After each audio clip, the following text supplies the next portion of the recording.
আজকের দিনটা শুরু করলাম একদম সকাল সকাল বাগানে সবুজ সবুজ কচু শাক দিয়ে। না না, আজকে কচুর ডান্টিগুলো করব না, আজকে করব হচ্ছে কচু পাতাগুলো। এ দেখো টাটকা টাটকা কচু পাতাগুলো তুলে নিয়েছি, তারপর এখানে মাকে দিয়ে দিয়েছি এগুলো সুন্দর করে কাটতে। ভালো করে আগে ধুয়ে নিয়েছিলাম, বরমশাই ডিউটি বেরিয়ে গেল। আজকে তোমাদের সঙ্গে দারুণ একটি রেসিপি শেয়ার করব।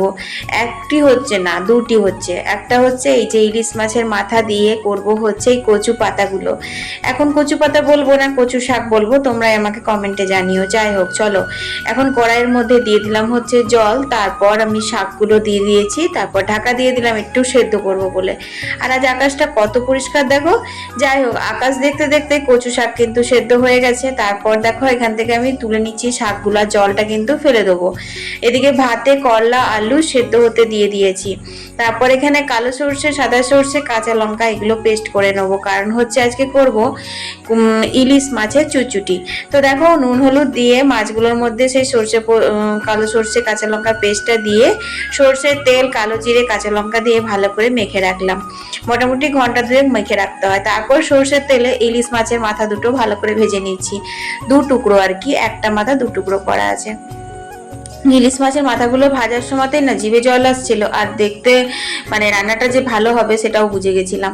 তারপর আবার একটু তেল দিয়ে কালো জিরে ফোড়ন দিয়ে অনেকটা পরিমাণে দিলাম হচ্ছে রসুনটা বেটে নয় ঘষে দিয়েছিলাম। তারপর কাঁচা লঙ্কা দিয়ে সুন্দর করে ভাজা ভাজা গন্ধ বেরোলো, তারপর দিয়ে দিলাম হচ্ছে সেই কচু শাক সেদ্ধটা। তারপর আবার কি এখন দিয়ে দিলাম হচ্ছে তোমার লবণ আর হলুদ। এরপর ভালো করে নাড়িয়ে চাড়িয়ে এটাকে ভাজা ভাজা করে নিতে হবে। অবশ্য মায়ের জন্য একটুখানি নিরামিষ করে রেখেছি, কারণ মা তো আমিষ খায় না, সেই জন্য। তারপর দেখো মাথাগুলো দিয়ে দিলাম। এরপর মাথাগুলো দিয়েও মাথাগুলো খুন্তি দিয়ে একটু ভাঙা ভাঙা করে সুন্দর করে কিন্তু শাকটা আমি করে নিচ্ছি। বন্ধুরা, শাকটা খেতে খুব ভালো হয়েছিল। এদিকে দেখো আজ হচ্ছে চাপড়া ষষ্ঠী, মা এখানে ষষ্ঠীর থালা সাজিয়ে নিয়েছে। এই ষষ্ঠীটা কিন্তু পুকুরে করবার নিয়ম, কিন্তু আমাদের বাড়ি থেকে পুকুর অনেক দূরে, মার তো বয়স হয়েছে, তাই এখানে তুলসী মন্দিরেই করে নেয়। তারপর কি বলতো, বয়স হয়ে গেলে একটা জিনিস কি হয় যে মানে তোমার ষষ্ঠীগুলো কিন্তু ছাড়তেও পারে না, নাতি পুতি ছেলে পিলেদের মঙ্গলের কথা চিন্তা করে।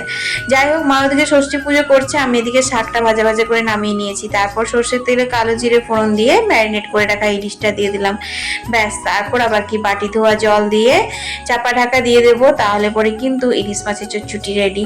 আমি এটাকে ইলিশ মাছের চুচুটি বলি, তোমরা এটাকে কি বলবে কমেন্টে জানিও। দেখো এখানে শুকনো শুকনো করে কচু শাক নামিয়ে নিয়েছি, মায়ের জন্য নিরামিষ কচু শাক আর কচুর ঘন্ট। এই রেসিপিটা তোমাদের সঙ্গে শেয়ার করব। আর এখানে হচ্ছে ডাল। তারপর চলে গেলাম আমার ছেলেকে আনতে। দেখো এখন আমি বুবলাকে নিয়ে চলে আসছি। আর আজকে আকাশের রোদ দেখে বুবলা বলছে মামি আমি এসেই কি করি। দেখো বন্ধুরা, বুবলার আজকে এক্সাম শেষ হয়ে গেছে, আর বুবলা স্কুল ড্রেসটাও ছাড়েনি। গত বছরের ফটকাগুলো রোদে দিয়ে দিয়েছে, কারণ মহালয়া আসছে।